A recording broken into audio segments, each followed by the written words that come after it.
Coming up on this Thursday edition of Daybreak, on the second leg of her Central Asian tour, President Park Geun-hye urges North Korea to learn from Kazakhstan's experience that denuclearization can lead to economic development and stability.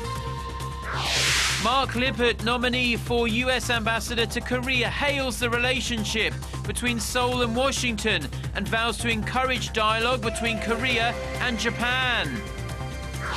Plus, the US Federal Reserve hints at a slightly faster pace of interest rate increases starting next year. It also cuts its monthly bond purchases to $35 billion a month as widely expected. Daybreak begins now.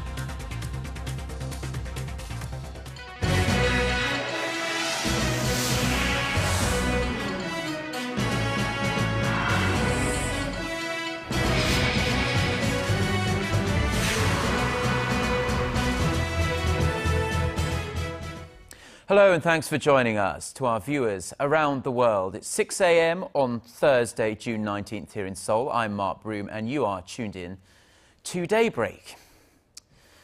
Our top story this morning, President Park Geun-hye has told North Korea that there can be peace, prosperity and stability after denuclearization. Speaking in the Kazakh capital of Astana on Wednesday ahead of a summit with her Kazakh counterpart, President Park said Pyongyang only need to look at Kazakhstan's experience. Choi You-sun filed this report from Astana. President Park says North Korea should take a lesson from Kazakhstan, having achieved economic development after giving up its nuclear arms. In an interview with a Kazakh TV station that aired on Wednesday, President Park spoke highly of the Central Asian nation's voluntary handover of some 1,000 former Soviet nuclear warheads in return for large-scale economic aid and security assurance from the West. Emphasizing that the two Koreas must prepare for reunification, President Park introduced her recent three-point proposal to first resolve the North's humanitarian issue, set up infrastructure in the North, and increase people-to-people exchanges. Meeting Koreans and the descendants of Korean immigrants from the former Soviet Union in Astana Wednesday, President Park expressed hopes to increase cooperation with Kazakhstan on renewable energy, transportation infrastructure, science, and technology. The president has been traveling Central Asia to promote her initiative of reconnecting energy and logistics infrastructure across Eurasia for regional peace and a new global economic system. Touting the Korean Kazakh community's achievements, President Park pledged customized support for them to well adjust to their environment while maintaining their ethnic identity, and for Koreans and the ethnic Koreans to develop under coexistence. With economic ties and North Korea high on her agenda, President Park, when she meets her Kazakh counterpart on Thursday, will seek to expand bilateral economic cooperation as well as Astana's support for her trust-building policies with North Korea. Choi You-sun, Arirang News, Astana. Now, controversy still looms over President Park's Prime Minister nominee regarding some very dubious remarks he made a few years ago.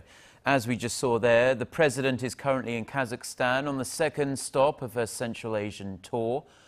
But her presidential officials back here in Seoul say she will decide on whether now to actually proceed with him when she returns home. Ji Myung-gil reports. President Park Geun-hye is mulling over whether to submit a motion to the National Assembly asking for a confirmation hearing on Prime Minister-designate Moon Chang-gu. The president is receiving updates on domestic affairs from top aides during her trip. The motions requesting the confirmation of nominated cabinet members will be reconsidered after she returns to Korea. The presidential office had earlier said it would ask the parliament to prepare for a hearing this week. The postponement comes as both rival parties have been stepping up pressure on Moon to step down. He's been under fire for making controversial remarks years ago about Japan's colonization of Korea. At Wednesday's interpellation session, lawmakers grilled members of President Park's cabinet, where it became apparent that the prospects of Moon winning parliamentary confirmation are dim. Won Hae-young, lawmaker for the main opposition New Politics Alliance for Democracy, lashed out at the presidential office for Moon's nomination. There seems to be a problem with the presidential office. It's not making the right choices for Prime Minister. What's going on? I regret the fact that such controversies continue to rise. I cannot comment on the presidential office's verification system for candidates.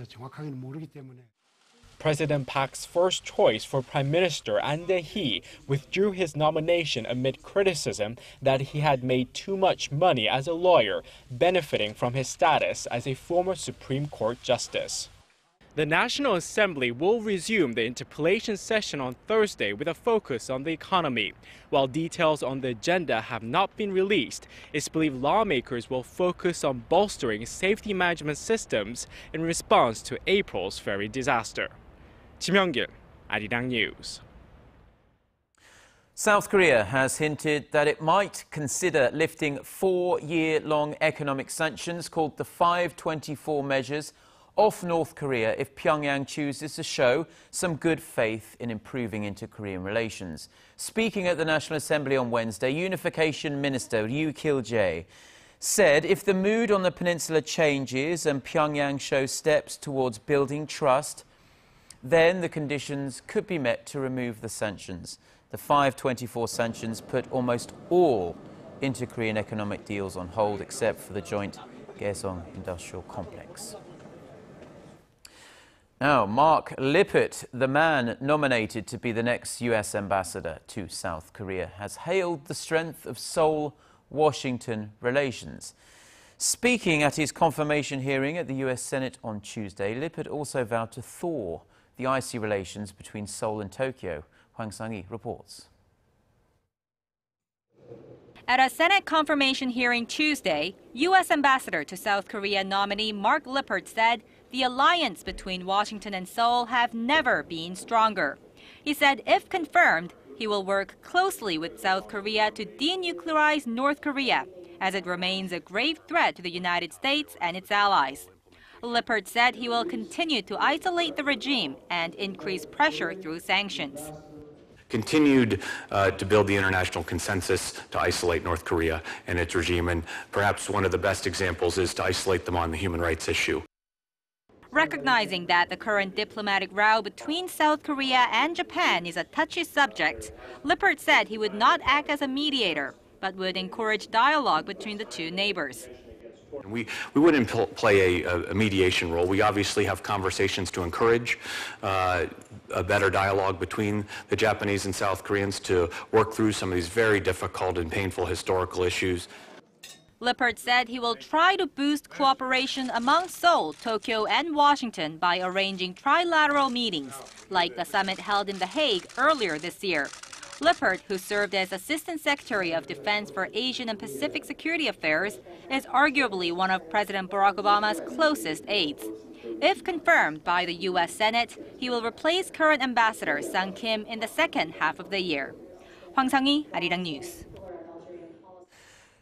A UN monitor is calling on the international community to step up efforts to deal with North Korea's continuous human rights abuses. The UN Special Rapporteur Marazuki Durisman said Wednesday that recent findings by the Commission of Inquiry on Human Rights Abuses in North Korea show it's not just a political issue but an international one. His inquiry team is calling for Pyongyang to be held accountable before the International Criminal Court to potentially prosecute leader Kim Jong-un and other powerful figures within the regime. A recent UN report showed that human rights abuses like rape, torture and enslavement are prevalent in North Korea. Now, the Vatican has announced the itinerary of Pope Francis's trip to South Korea in mid-August. The Vatican says the Pope will arrive in Seoul on August 14th and attend a welcoming ceremony at the presidential office of Cheongwade, where he will meet President Park Geun-hye. The following day, he will preside over a mass in the central city of Daejeon, attended by the families of the victims of the Seoul-Ho ferry disaster. He will also beatify 124 Korean martyrs, officiate a mass at the 6th Asian Youth Day, and meet with leaders of South Korea's 7 major religions, and hold a mass at Myeongdong Cathedral in central Seoul as a way to send a message of peace to Korea.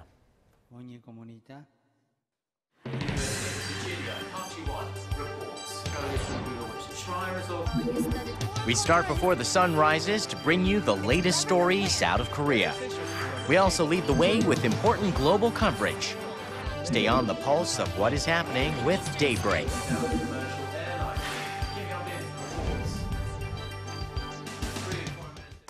Korean electric vehicle battery makers have been establishing themselves as major players around the world in recent years, and now, in fact, they're set to overtake Japan in global market share. Now, Connie Kim reports. China plans to have 5 million electric vehicles on the road by 2020 as part of plans to address its chronic air pollution problem. It's a market Korea's EV battery makers are moving quickly to enter. Korea's #1 EV battery maker, LG Chem, inked a deal this week to supply to China's largest automaker, Shanghai Automotive Industry, and Chorus Automotive. Shanghai automotive industry, unlike other local brands, caters to the high-end market. It has huge influence over the Chinese market. So we are expecting greater sales thanks to our recent contract. From 2009 to 2011, during the infancy stages of the electric auto industry, Japan led the market, but Korea is making up ground. Last year, Korean companies took up more than 40% of the EV battery market share, and this is the year Korea is expected to leapfrog Japan. Other Korean players are also expanding their presence in China as well. Samsung SDI plans to invest $600 million over the next 5 years to build an electric car battery factory in China. And SK Innovation has entered into a joint venture with Beijing Best Technology with the goal of becoming China's top EV battery manufacturer. Korean companies face the challenge of developing new, safe materials that can be used in next-generation products. Secondary cell batteries, such as lithium-ion batteries, are regarded as dangerous because they contain liquid. Many companies from Europe and Japan are in the process of solidifying these batteries, but no Korean companies are trying it yet. Extending the lives of batteries is another task for Korean companies who hope to cement themselves in China's green car market, which is expected to grow 20-fold by the year 2020. Connie Kim, Arirang News. Now, staying with some economic news, and the Korea-Colombia Free Trade Agreement continues to face numerous difficulties as Colombia's Congress has now refused to approve it. According to Latin America's news network Telesur, Colombia's House of Representatives on Tuesday decided to further study the clauses of the FTA and discuss the pact again at next month's session. The stall comes amid concerns the agreement will hurt Colombia's automobile industry. The FTA was signed by Colombia and Korea in February of last year to cut tariffs by 96% within 10 years' time.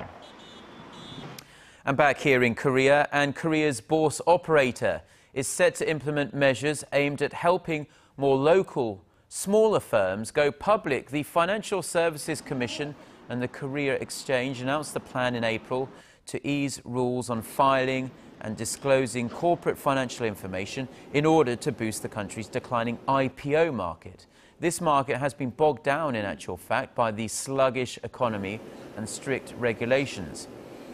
So, starting from June 30th, a company with high-end technology and growth potential can now be listed on the Kosdaq with just 1 billion won, or roughly $1 million in capital. The trade restriction period for the largest shareholder of a firm that debuts on the secondary market will also be slashed from 12 to 6 months.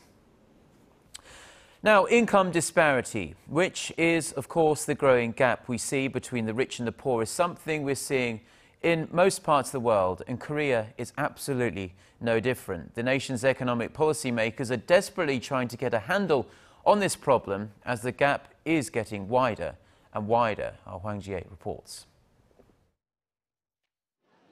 In 2012, the top 1% income group in Korea earned around $285,000 a year.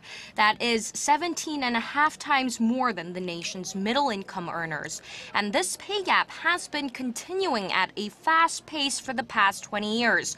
A report from the Asian Development Bank shows that Korea's Gini coefficient, one of the main measures used to gauge the income gap, grew at the 5th fastest rate among 28 Asian countries. Experts say massive layoffs during the Asian financial crisis in 1997 pushed out many of the nation's middle class. Before the crisis, most ordinary people thought they had a job for life, and companies were reluctant to fire people. But after the crisis, a large number of mass layoffs took place, which resulted in widening income gaps. One of the main economic priorities for the current administration is pulling Korea out from the low-growth trap, and boosting domestic demand is considered the key. Experts say that active private consumption comes from a large and healthy middle-income group. So no matter how much more money the wealthy higher-income population earns, it does not necessarily lead to more consumption. The recent dip in private consumption has made companies skittish about investing more. That results in more money just being piled up. This vicious cycle is a cause of the slowing growth trend for the Korean economy. While there's no one clear-cut answer to address the issue, experts do agree on the need for creating quality jobs. They add that reforming the employment structure, which includes measures like raising the minimum wage and bolstering the work share program, is also critical. Hwang Ji-hye, Arirang News.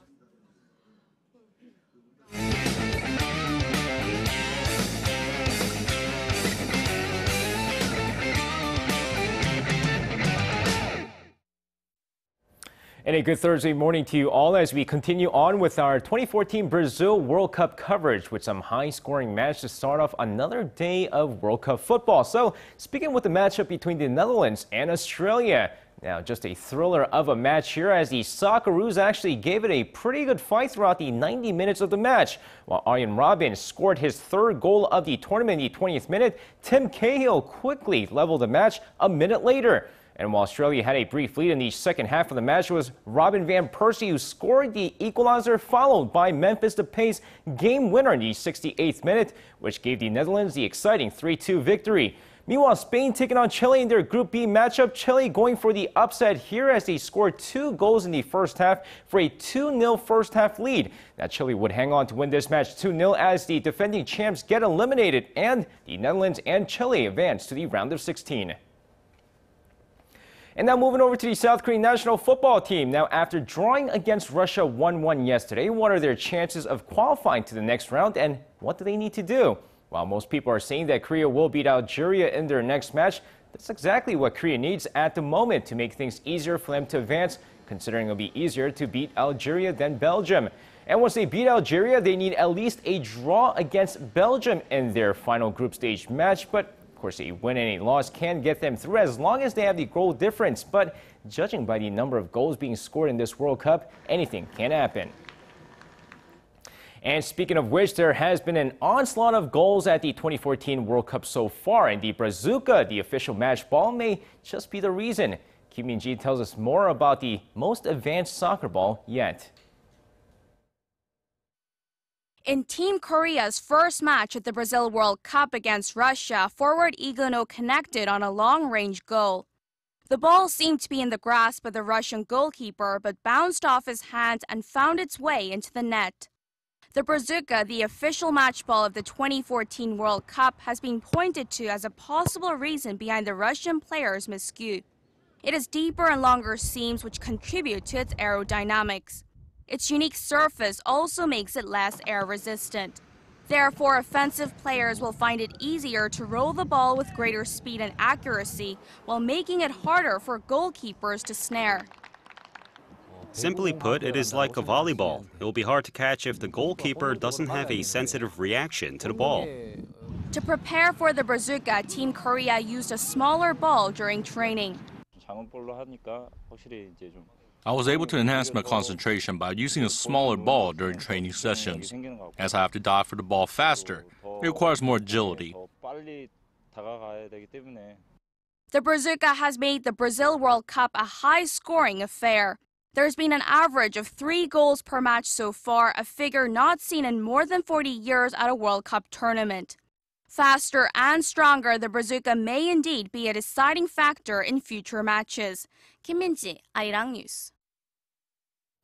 And now finishing things off, once the 2014 Brazil World Cup comes to an end, the next World Cup event will take place in Russia, which is why Russian President Vladimir Putin will be on hand in Brazil for the World Cup final and the handover event.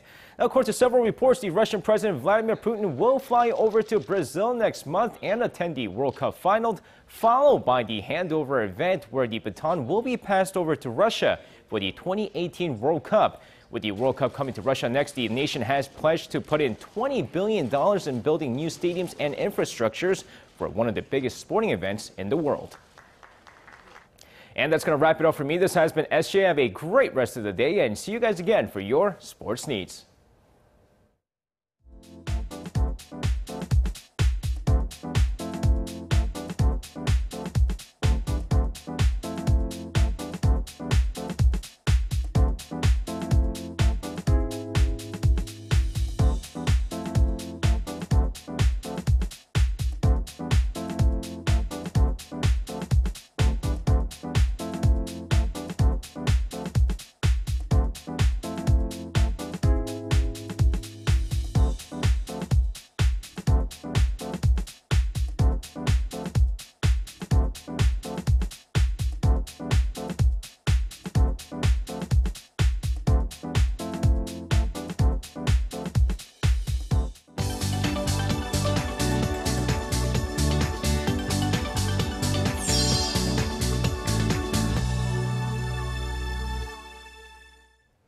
Time now for a look through the global headlines we're following this Thursday morning. For that, we turn to our Eunice Kim standing by at the News Center. Good morning, Eunice. And good morning to you, Mark. Let's begin with some financial news today. The United States Federal Reserve has cut its 2014 growth forecast to between 2.1 and 2.3%, down from the 2.8 and 3% it had projected back in March. The rate cut comes after extremely harsh weather swept through much of the country, triggering a deeper than expected contraction in the first quarter of the year. Reflecting a slower growth rate for the economy, the Federal Open Markets Committee left its interest rates forecast near the current zero level, most of its participants reiterating that the central bank will not significantly raise its benchmark rate until next year, and even then in small increments. As widely expected, it also reduced its monthly asset purchases from $45 billion to $35 billion a month. In Iraq, a battle over the country's largest oil refinery, as the Nouri al-Maliki government is asking for air support from the U.S. to hold back the growing Sunni insurgency there. There has been no response yet from the U.S. military. Islamist fighters attacked the Baiji refinery 210 kilometers north of Baghdad in the early morning hours local time and took control of 3/4 of the facility. Iraqi officials say security forces thwarted the raid, killing 40 terrorists. Meanwhile, some international oil companies, including ExxonMobil and BP, have pulled out some of its staff. The insurgency is being led by the Islamic State of Iraq and the Levant, who want to create a Sunni caliphate in the region. In Afghanistan's presidential election, candidate Abdullah is demanding a halt to vote counting, citing widespread fraud that included ballot box stuffing meant to work in the favor of his rival Ashraf Ghani. The former foreign minister announced that his campaign was suspending engagement with the Election Commission and recalling his party monitors from Election Commission offices. The final results of the runoff vote were to be unveiled in July. Abdullah had won the most number of votes in the April polls, but faced a runoff when he did not secure an outright majority. There has been no comment yet from his contender and former World Bank economist Ashraf Ghani. And talks between high-level officials of China and Vietnam have ended without results, amid a flare-up of tensions over maritime borders in the South China Sea. The meetings in Hanoi were the first high-level talks since China's deployment of a huge oil rig in May that triggered deadly anti-China protests in Vietnam. Both sides maintain their stances, with China's top diplomat Yang Jiechi telling Vietnam to stop hyping up disputes, and Vietnamese Prime Minister Nguyen Thanh Dong saying China is violating international law.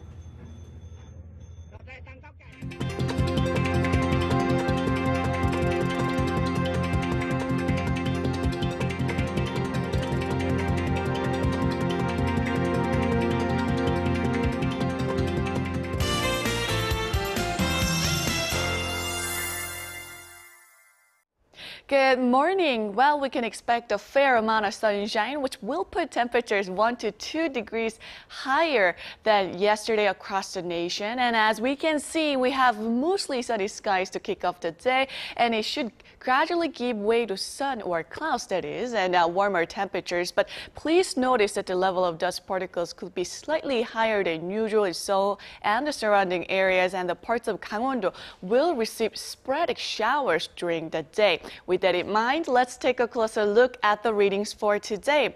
The afternoon high in Seoul will rise to 27, while Busan should climb to 26. Now, for other regions, down on Jeju should see a high of 25, while Mount Keungang tops out at 18. Well, that's all for now, and have a wonderful day. Thank you very much. And those are the stories we have for you at this hour. Korea Today is coming up in about half an hour's time. We'll be back at the same time on Friday. Until then, goodbye.